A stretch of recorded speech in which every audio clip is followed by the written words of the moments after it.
So let's talk about money. And again, I want to reiterate that people often have concerns around discussing money. It doesn't need to be a challenge. You just need to have a plan. So who does this? Right. Well, the person who's obviously discussed the options is the person who has to discuss money. The last thing you want to do is send a patient out to the reception to discuss money with the receptionist. That is definitely not the right thing to do. What you want to do is you want to close down the money discussion inside, in private, and then once that's all set, then escort the patient out of the building and say, thank you very much, we'll see you next time.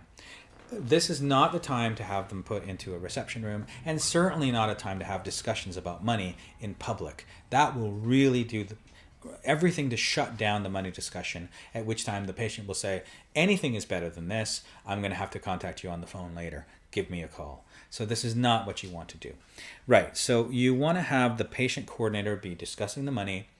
Here's what I need you to do. I need you to practice this several times. This is really important because it's only in the practice that you'll become more prepared. I want you to be relaxed when you enter these environments. You need to remember to breathe. Don't be uptight and tense. Breathing will really, really help you become more calm. The money issue is really nothing to get too concerned about because it's simply a matter of exchanging one thing for another. It's not as if one party is weaker. One party has something that they want to give the other party. The other party has something else that they want to give the other party. It's a simple exchange. There's nothing inherently troublesome about money. What we need to do is we need to establish for the patient that what we offer is more valuable than the money they have. Yeah? If as soon as we establish that, then they'd be happily handing over the money. And just so you know, it happens all the time. People are paying large amounts of money for these kinds of treatments.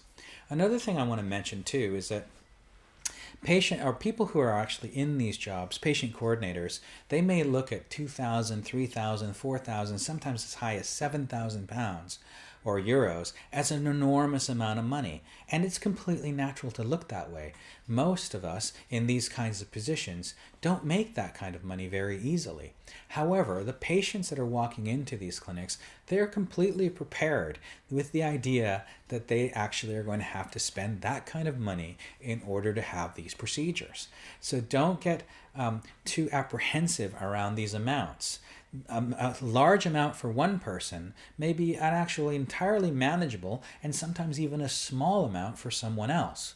So be sure not to let your own prejudices about money, your own assumptions about what can be afforded and what can't be afforded, influence your way of communicating with these patients. Also, if you think that your price is too high for whatever reason, this is not something you want to talk to patients about. If you have reservations about your price, you need to communicate with management. You need to communicate with the people who actually can manage to change that price.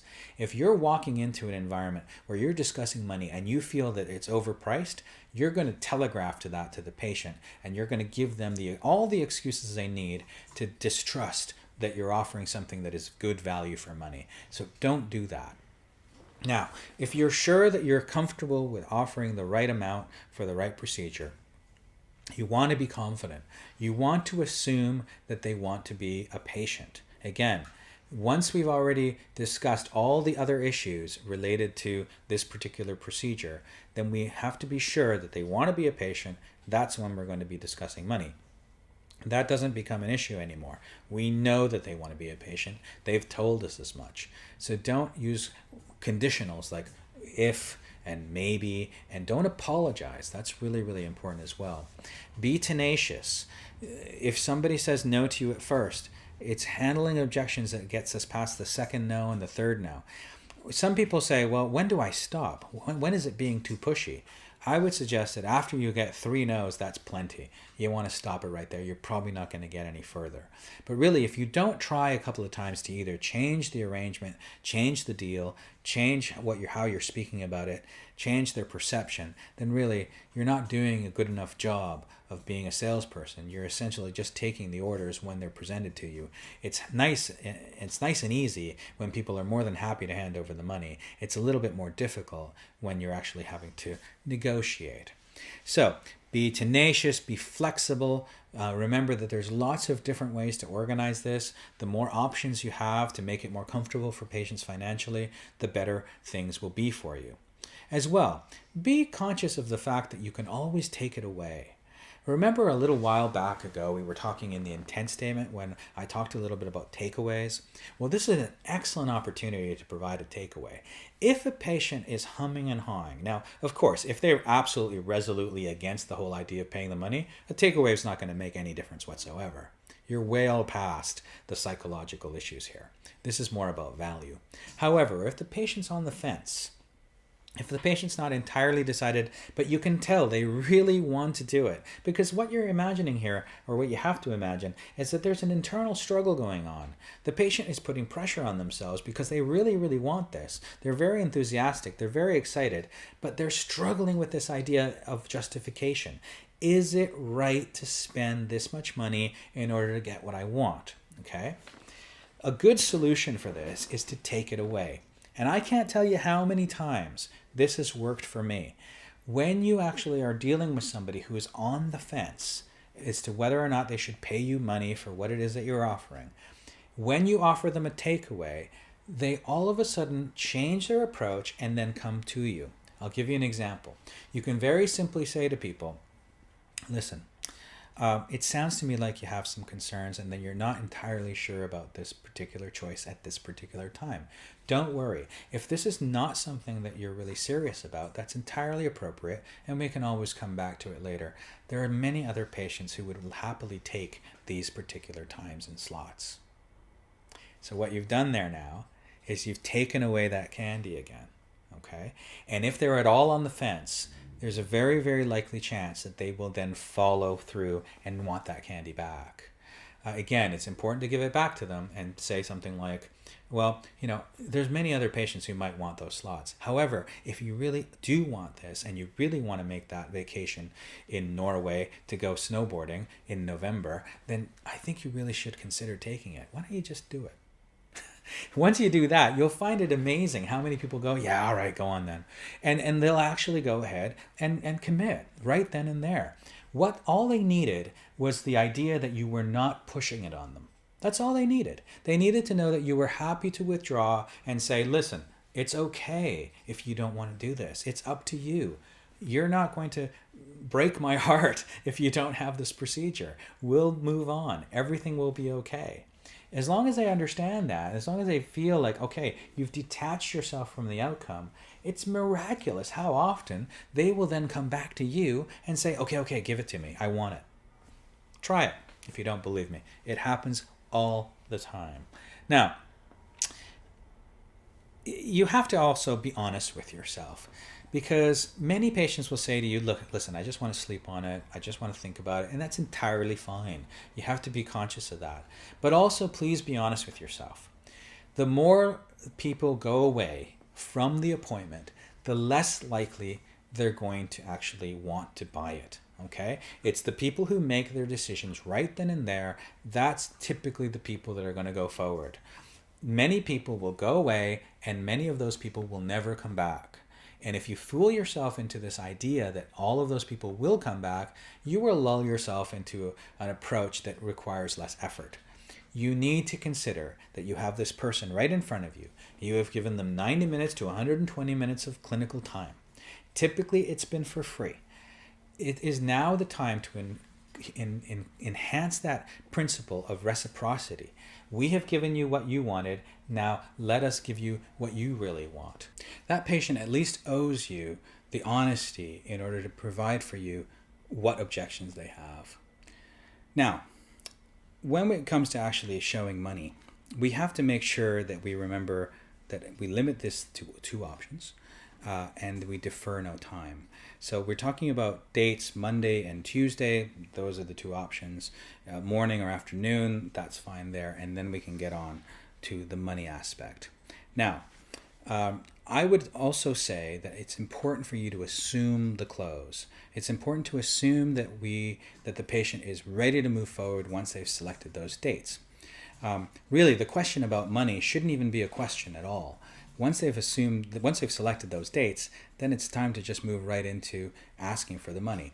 The simplest way I would suggest to ask for the money is just simply say, will you be putting that on your visa today? Just simple, okay?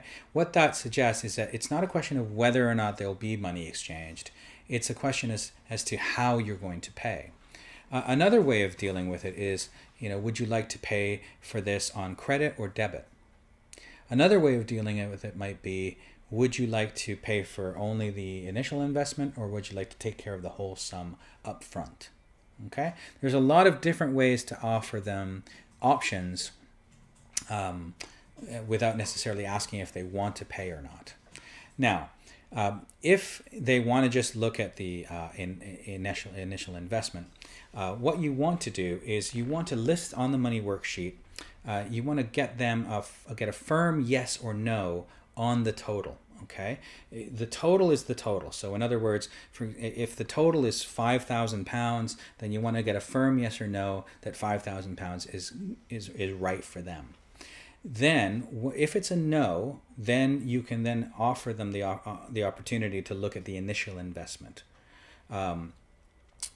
What I want you to do is I want you to turn the worksheet so that it faces the client, and I need you to point your pen on the deposit line. At that stage, I need you to confirm that it's okay for you to take a deposit of that amount and ask them how they want to handle it, whether they want to handle it by credit card, by cash, or whatever other way you have as means of payment. Debit card is fine too. I want you to be quiet when you do that. If there's any objections, just acknowledge that there's objections, but do not try to overcome that objection.